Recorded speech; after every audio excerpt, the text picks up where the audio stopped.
Hello, dear students and respected viewer, myself Deepak Kumar Thakur, Guest Assistant Professor, Kamla Rai College, Gopalganj, affiliated with Jayaprakash university Chhapra. प्रिय विद्यार्थियों, आज हम लोग सल्तनतकालीन प्रशासनिक व्यवस्था की चर्चा का जो श्रृंखला है उसमें अंतिम कड़ी को देखेंगे। इसमें हम लोग सल्तनत काल में जो शासन व्यवस्था के सिद्धांत थे और जो शासन व्यवस्था का स्वरूप था उसी पे चर्चा करेंगे। हम देखते हैं कि दिल्ली सल्तनत में तुर्क साम्राज्य की स्थापना के साथ ही एक नवीन वर्ग इस्लाम का भारत में आगमन होता है और यह वर्ग, इस वर्ग की एक अपनी नीति, परंपरा इत्यादि को हम देखते हैं। इस्लाम में एक राज्य, इस्लामिक राज्य की कल्पना थी। फिर एक ग्रंथ कुरान का पालन किया जाता था पूरे इस्लाम में, जिसमें कुरान और हदीस के आधार पे जो उलेमा वर्ग ने शरीयत के रूप में एक कानून का निर्माण किया था, जो कि किसी भी देश के परिस्थितियां और समस्याओं का समाधान इसमें मिल जाता था। तो और फिर एक जाति मुसलमान की कल्पना थी। तो इसी आधार पे हम देखते हैं कि दिल्ली सल्तनत के जो तुर्क अफगान शासक हुए, दिल्ली सल्तनत को इस्लामिक राज्य घोषित करते हैं और जो राजनीतिक सिद्धांत हैं, एक धर्म ग्रंथ, उस पर आधारित प्रशासनिक प्रणाली का विकास करते हैं। ये जो भी इस्लाम के जो सिद्धांत थे ये सैद्धांतिक रूप में थे। हम देखते हैं कि मोहम्मद साहब के जो पूरे विश्व के मालिक या बादशाह माने जाते थे और उनके आदेश और शिक्षाएं जो हैं सभी कालों और सभी देशों के लिए,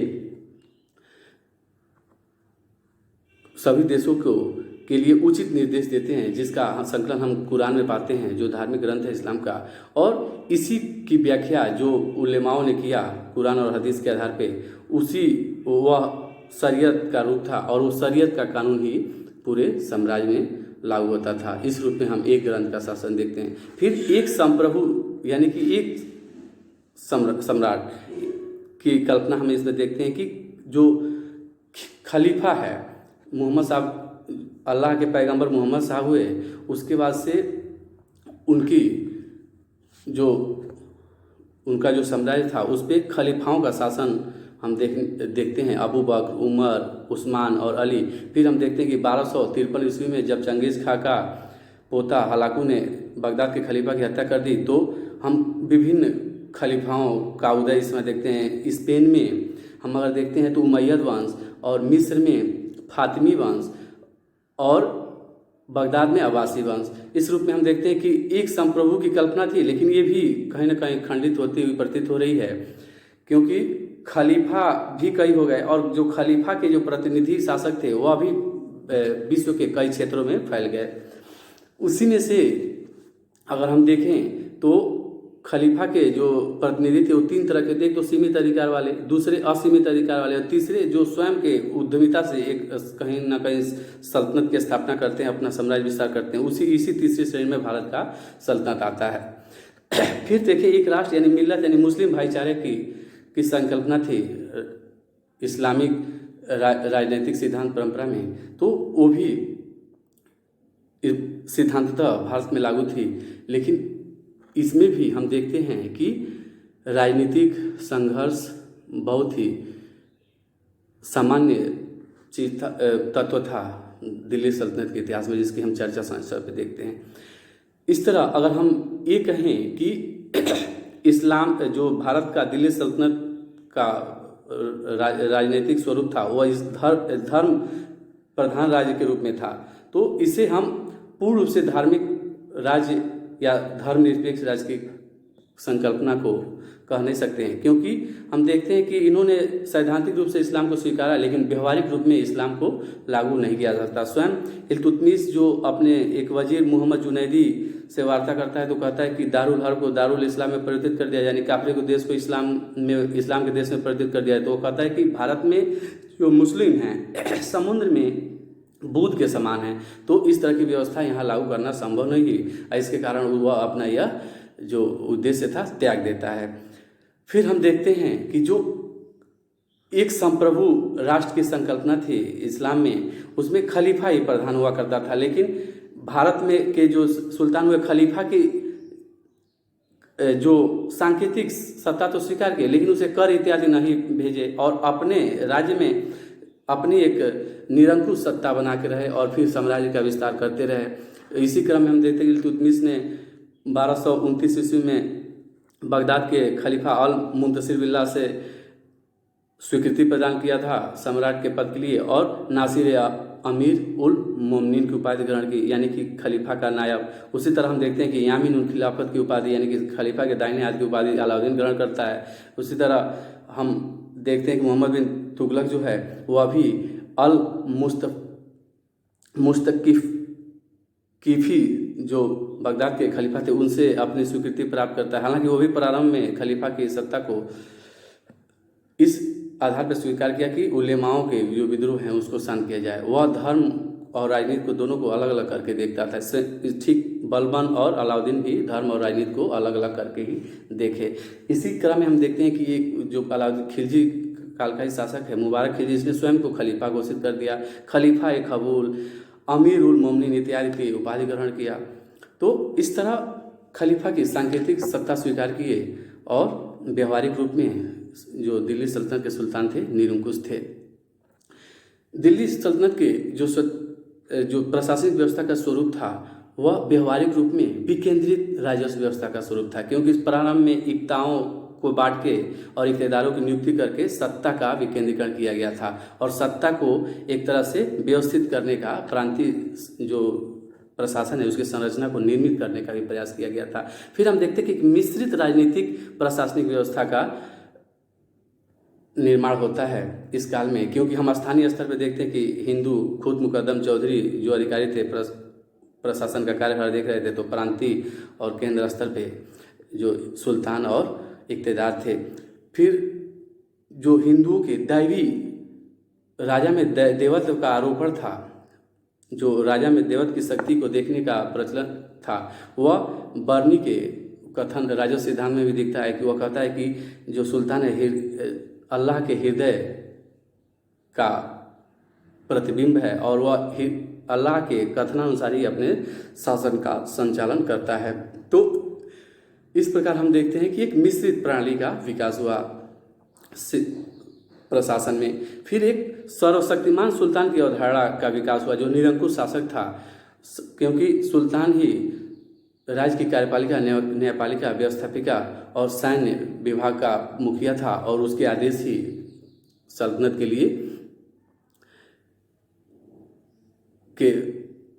उसके आदेश ही सल्तनतकालीन प्रशासनिक व्यवस्था में सर्वमान्य होते थे, क्योंकि वह अलाउद्दीन खिलजी स्वयं कहता था आई एम द स्टेट, यानी मैं ही राज्य हूँ, यानी कि राजा की का आज्ञा ही जनता के लिए आदेश हो जाता है। हालांकि लोक कल्याणकारी कार्य भी अलाउद्दीन खिलजी और फिरोज शाह तुगलक, मोहम्मद बिन तुगलक इत्यादि के कार्यकाल में हमें समकालीन इतिहासकारों द्वारा वर्णन देखने को मिलता है। फिर हम एक सैनिक राज्य जो प्रशासनिक व्यवस्था का स्वरूप था, एक सैन्य स्वरूप भी हम देख सकते हैं।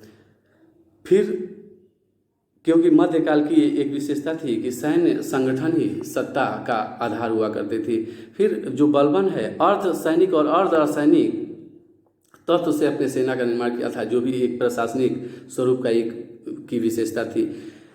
इस तरह हम देखते हैं कि दिल्ली सल्तनत की जो शासन प्रणाली थी वह इस्लाम के तत्वों पे आधारित थी और इस्लाम में हम निर्वाचन की परंपरा भी देखते हैं, जिसमें प्रतिनिधि द्वारा चुना जाता था, लेकिन बाद में प्रतिनिधियों का चुनाव 1 या 50 व्यक्ति द्वारा भी मान लिया गया और फिर जो सुल्तान था वो अपने उत्तराधिकारी की नियुक्ति करने लगा और खुतबा इत्यादि में जब खलीफा इत्यादि और सिक्कों में खलीफा का नाम ले लेना ही ये मान और सुल्तान का नाम ले लेना ही ये मान लिया जाता था कि जनता की स्वीकृति इसमें मिल गई, कि जनता ने स्वीकृति कर दी जब खुतबा और सिक्कों को स्वीकार करके या राज दरबार में उसकी सहमति प्रकट करके।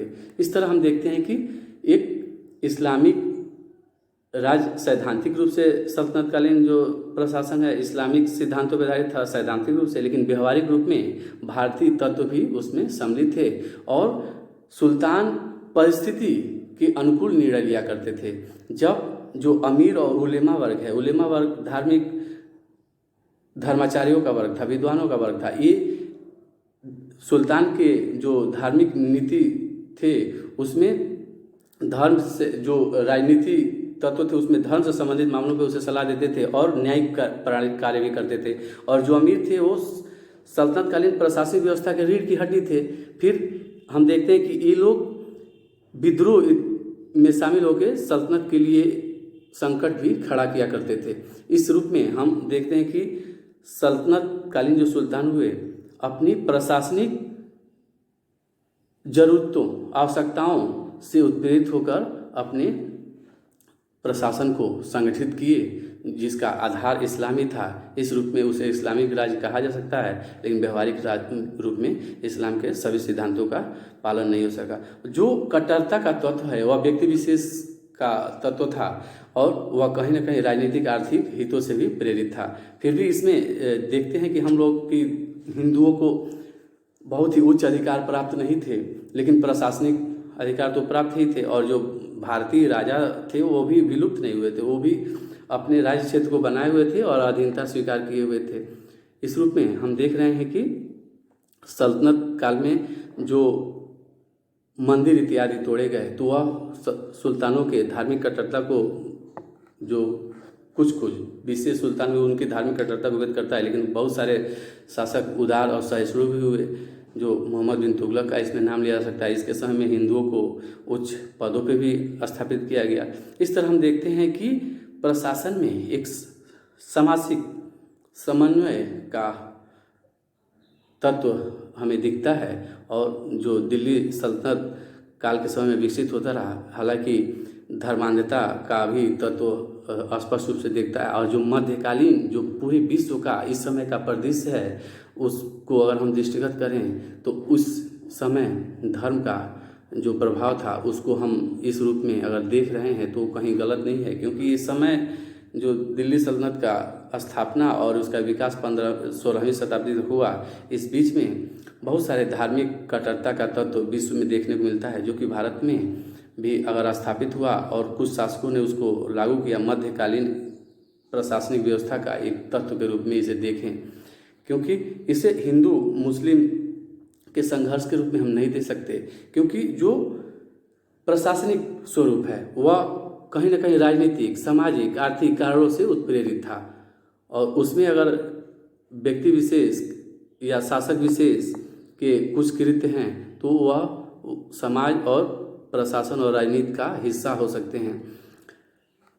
इस तरह हम देखते हैं कि एक मिश्रित शासन प्रणाली का विकास हुआ। हालांकि इस्लाम का भी जो सिद्धांत था कथित रूप से सैद्धांतिक रूप से इस्लामिक तत्व की विद्यमानता देखी जा सकती है। इस तरह एक संक्षेप में हम लोग जो दिल्ली सल्तनत के जो प्रशासनिक व्यवस्था का स्वरूप है उसको देखें, और ये चर्चाएं लंबी हो सकती हैं जो कि दिल्ली सल्तनत धर्मनिरपेक्ष था या धार्मिक थियोक्रेटिक था, यानी कि धर्म तंत्र पर आधारित था। एक विवाद का विषय है जिसमें हमें संतुलित दृष्टिकोण ही रखना है और शासक भी संतुलित कार्यों को ही संपादित किए, क्योंकि किसी भी तरह के जो धर्मांतरण या नरसंहार की प्रचुर मात्रा देखने को सल्तनत काल में नहीं मिलती है। सल्तनत काल में राजस्व जो शैशवा काल में था तो साम्राज्य उसको विस्तार देने का कार्य किए जो दिल्ली सल्तनत के शासक थे। और फिर जब हम मुग़ल काल में आते हैं तो उस समय भी हम देखते हैं कि जो सम्राट अकबर हुआ उसने एक सांस्कृतिक विरासत को जो सामाजिक संस्कृति को पुष्पित करने वाली सभ्यता को विकसित किया। तो इस रूप में यह चर्चा समाप्त होती है। जय हिंद, जय भारत, धन्यवाद।